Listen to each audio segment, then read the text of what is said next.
10th విద్యార్హతతో 8,000 కేంద్ర ప్రభుత్వ ఉద్యోగాలు. కేంద్ర ప్రభుత్వ సంస్థలలో ఖాళీగా ఉన్న 8,300 ఉద్యోగాలను భర్తీ చేయుటకు స్టాఫ్ సెలక్షన్ కమిషన్ నోటిఫికేషన్ జారీ చేసింది.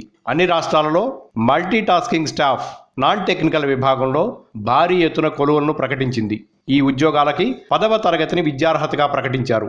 ఈ ఉద్యోగాలకు అభ్యర్థులు కేవలం ఆన్లైన్ ద్వారా మాత్రమే దరఖాస్తు చేసుకోవాలి.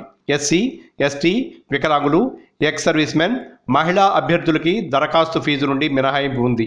ఏప్రిల్, మే నెలల్లో జరిగే రాత పరీక్ష ద్వారా ఉద్యోగులను ఎంపిక చేస్తారు. కేంద్ర ప్రభుత్వ ఉద్యోగాలలో గ్రూప్ సి కేటగిరీలో ఉండే ఈ ఉద్యోగులు మొదటి నెలలోనే దాదాపు 18,000 రూపాయల జీతం అందుకునే అవకాశం ఉంటుంది. ఈ ఉద్యోగాలకు అప్లై చేయాలనుకుంటే ssc.online.nic.in అనే వెబ్సైట్లో ముందుగా రిజిస్టర్ అవ్వాలి. రిజిస్ట్రేషన్ తర్వాత రిజిస్టర్ ఐడితో లాగిన్ అయ్యి అప్లికేషన్ పార్ట్ని పూర్తి చేయాలి.